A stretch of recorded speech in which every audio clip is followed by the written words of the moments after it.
Jericho stood entirely sealed. Its heavy wooden gates were barred shut, and the people waited behind massive walls of pale stone and mud brick. Out on the dusty plain, the Ints of Israel covered the ground, an armed camp heavily equipped and ready for a siege. Jericho expected a conventional assault, ladders, battering rams, and the grinding attrition of bronze weapons against stone. But the war did not come the way the city expected. The divine voice came to Joshua. There was no physical figure, only a sudden stillness over the camp, a shift in the light across the plain, the wind moving the tent canvas. The voice told him, "See, I have given Jericho into your hand, its king and its warriors." The commentator Malbim points out the specific tense used here, not "I will give," but "I have given." The decree was spoken before a single bronze sword was drawn. The victory was absolute. Jericho would fall by miracle, not by strength of arms. Joshua's instructions were highly specific. 7 kohanim in white linen would carry 7 shofarot. They would march directly in front of the gold-fitted Ark of the Covenant, circling the city. These specific horns were curved ram's horns, and the Malbim notices something about how they were to be played. On a typical day of battle, Israel sounded short, sharp war cries, but here the kohanim were told to blow the long blast of joy. They sounded victory for a battle that hadn't even started. The command was not just to walk around the walls. The text says they were to encompass the city, closing off the north, south, east, and west, sealing every possible path. The Malbim tallies the pattern: 7 kohanim, 7 horns, 6 days, and 7 final circuits. These recurring sevens align the fall of Jericho with the sacred cycles of the Jubilee, presenting the collapse as deliberate, divine architecture. At dawn, the procession formed. The armed vanguard marched first, gripping bronze weapons. Next walked the 7 kohanim, then the covered ark on poles, followed by the rear guard. As they moved, the horns sounded across the valley, but the people themselves made no sound. Joshua commanded absolute silence. Not a shout, not a word, until the day I tell you. Before this, the ark had always traveled at the front of the people, leading the way. The Malbim observes that the Ingr is reversed here. The armed men walked ahead, treating the ark like a commander they were escorting into battle. The army was the guard. The ark was the true conqueror. Day after day, the pattern repeated.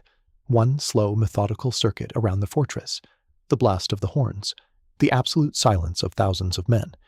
The Canaanite watchers on the walls looked down on an army that refused to strike, letting the tension build for 6 long days. On the 7th day, the rhythm broke. The Israelites rose early at the first light of dawn. Instead of making a single pass, the marching columns circled the city 7 times.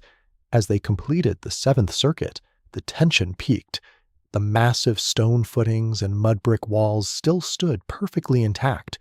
Jericho remained tightly sealed. The Israelite soldiers still hadn't lifted a single weapon. The kohanim drew out a piercing long blast from the shofarot. Joshua broke the silence. He shouted to the people, "Sound the blast, for Hashem has given you the city." He echoed the exact words of the original decree. Tens of thousands of voices roared the war cry, merging with the wail of the horns. At that exact moment, the massive wall of Jericho fell flat beneath itself, sending a tidal wave of shattered stone, mud brick, and choking dust outward across the plain. Through the swirling dust, the Israelite soldiers climbed straight ahead over the broken stone, stepping directly into the ruined city. The miracle had materialized into physical reality. Amidst the chaos and the settling dust, one incredible sight stood out. A single, isolated stretch of the city wall remained standing. Tied in its window, stirring in the wind, was a bright scarlet cord. The text does not soften what happened next. Jericho was Hirim, completely given over to destruction.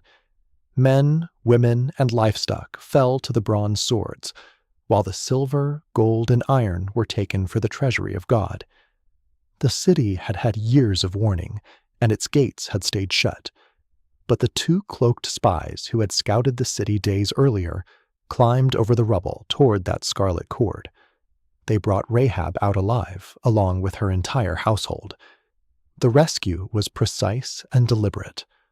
Long before the Israelites had even crossed the Jordan, Rahab had recognized their God, telling the spies, "Hashem has given you the land." The path of salvation had always been open to anyone in Canaan willing to take it. Standing over the smoldering ruins, Joshua swore a solemn oath.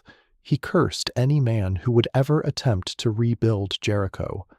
The Rambam frames this curse as a way to preserve a permanent memorial. By leaving the stones exactly where they fell, Joshua ensured that any traveler passing the ruins would see the broken mud brick and remember the miracle. Through the long afternoon, thick gray smoke rose over the scattered stone. The city that had expected a conventional war lay completely shattered, and God was with Joshua, establishing his authority for everyone in the land to see.